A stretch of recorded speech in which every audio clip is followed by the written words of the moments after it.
नमस्कार प्रणाम। नरेंद्र मोदी ने रविवार को लगातार तीसरी बार प्रधानमंत्री पद की शपथ ली है।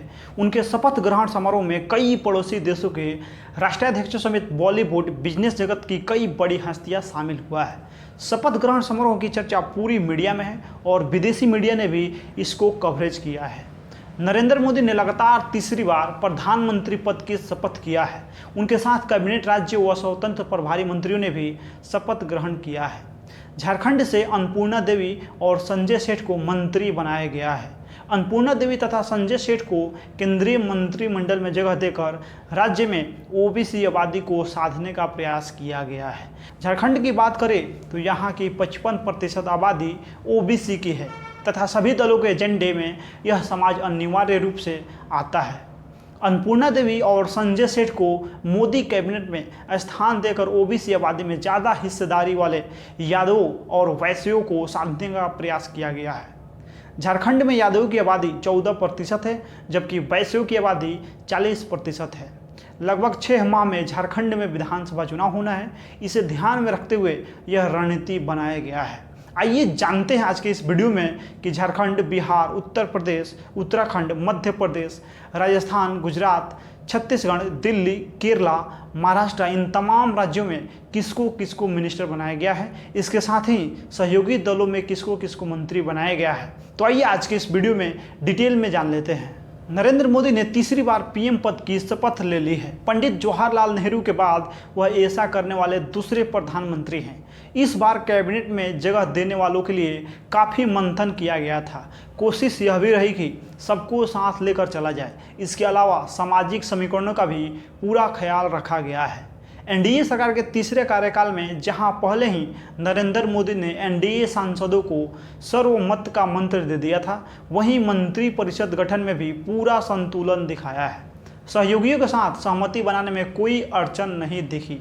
साथ ही सामाजिक समीकरणों का भी पूरा ध्यान रखा गया है। प्रधानमंत्री के बाद सबसे पहले राजनाथ सिंह और उसके बाद अमित शाह, फिर नितिन गडकरी और फिर से जेपी नड्डा ने शपथ ग्रहण की है। नड्डा के बाद शिवराज सिंह चौहान, फिर निर्मला सीतारमण, फिर एस जयशंकर और उनके बाद मनोहर लाल खट्टर ने शपथ ग्रहण किया है। सहयोगी दलों में से सबसे पहले जेडीएस के एचडी कुमार स्वामी ने शपथ ग्रहण ली है। 30 कैबिनेट मंत्रियों ने शपथ ली, जिसमें 19 पिछली सरकार में भी कैबिनेट मंत्री थे। इनमें राजनाथ सिंह, अमित शाह, नितिन गडकरी, निर्मला सीतारमण, एस जयशंकर, पीयूष गोयल, धर्मेंद्र प्रधान, सर्बानंद सोनोवाल, वीरेंद्र कुमार, प्रहलाद जोशी, गिरिराज सिंह, अश्वनी वैष्णव, ज्योतिरादित्य सिंधिया, भूपेंद्र यादव, गजेंद्र शेखावत, किरण रिजिजू, हरदीप पुरी, मनसुख मांडविया, जी किशन रेड्डी शामिल हैं।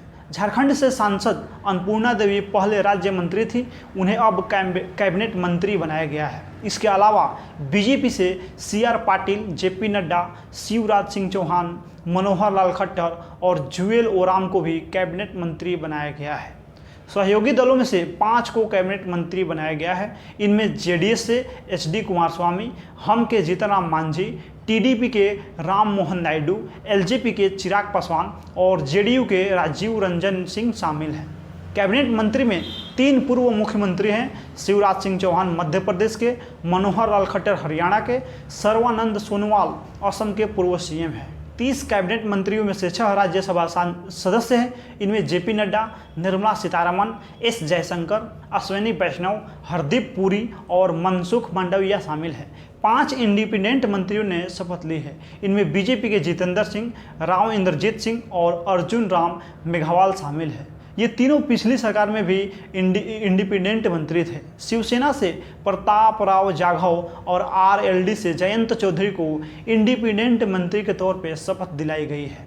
एनडीए सरकार में जिन 71 मंत्रियों ने शपथ ली, उनमें 27 ओबीसी, 10 एससी, 5 एसटी और 5 माइनॉरिटी से हैं। हालांकि कोई भी मुस्लिम मंत्री नहीं बना है।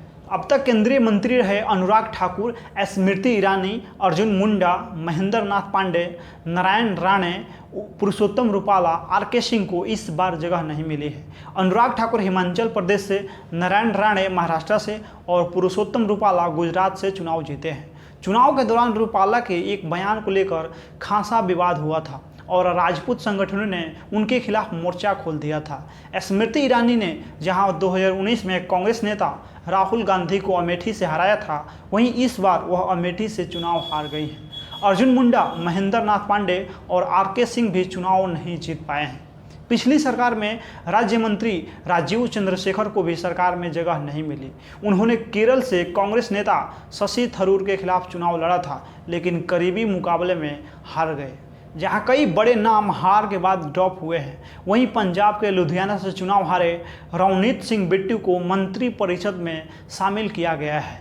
बिट्टू पंजाब के पूर्व मुख्यमंत्री बेअंत सिंह के पोते हैं। चुनाव से ठीक पहले उन्होंने कांग्रेस छोड़कर बीजेपी ज्वाइन की और बीजेपी के टिकट पे चुनाव लड़ा। बीजेपी पंजाब में पैर जमाने की कोशिश कर रही है। इस बार पहली बार पंजाब में बीजेपी ने अकेले चुनाव लड़ा था, लेकिन एक सीट भी नहीं जीत पाई थी।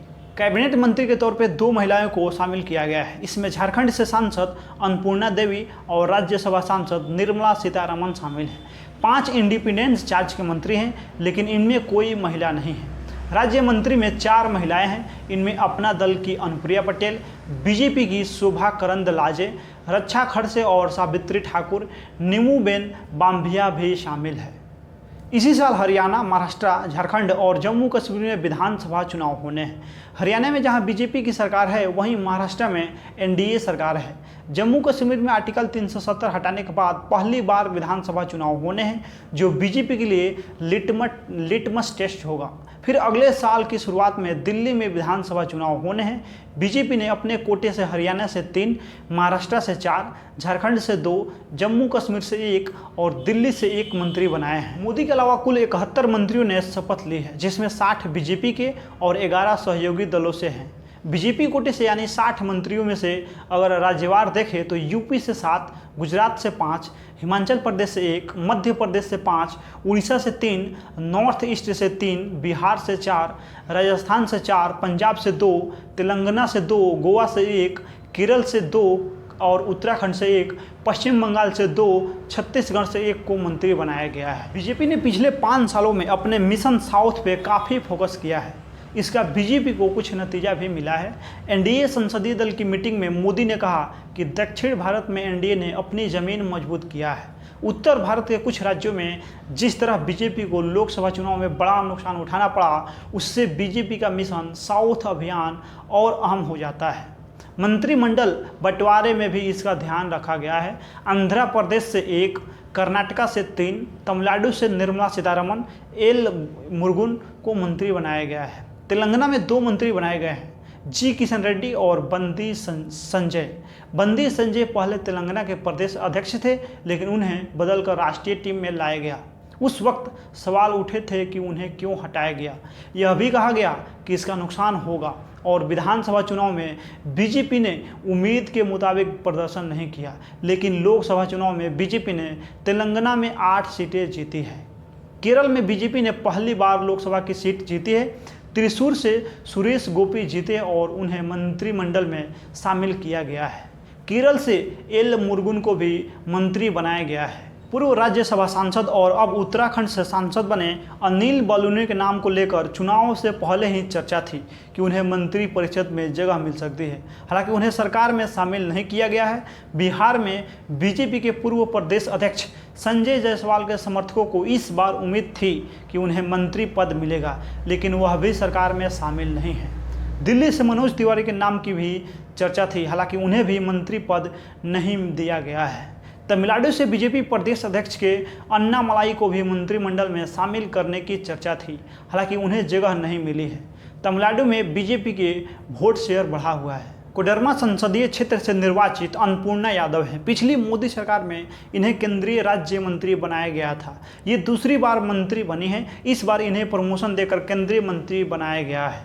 पिछले मोदी सरकार में इन्हें केंद्रीय शिक्षा राज्य मंत्री की जिम्मेदारी मिली थी। वहीं रांची संसदीय क्षेत्र से लगातार दूसरी बार निर्वाचित संजय सेठ को मंत्री बनाकर यहां के वैश्यों को साधने का प्रयास किया गया है। उन्हें केंद्रीय राज्य मंत्री की जिम्मेदारी मिली है। संजय सेठ पहली बार मंत्री बने हैं। झारखंड में ओबीसी के आरक्षण बढ़ाने का मुद्दा हर चुनाव में रहता था। वर्ष 2019 के विधानसभा चुनाव के दौरान झामुमो ने तो अपने घोषणा पत्र में कहा था कि राज्य में पिछड़ा वर्ग के लोगों को सरकारी नौकरी में 27% आरक्षण दिया जाएगा। सरकार बनने के बाद विधानसभा में इसे लेकर विधेयक भी पारित कराया गया। हालांकि इसे संविधान सम्मत नहीं बताते हुए राजभवन ने इसे वापस लौटा दिया। बाकी इस वीडियो में आप लोग अपना प्रतिक्रिया दे दीजिए। मिलते हैं अगला वीडियो में। बहुत बहुत धन्यवाद।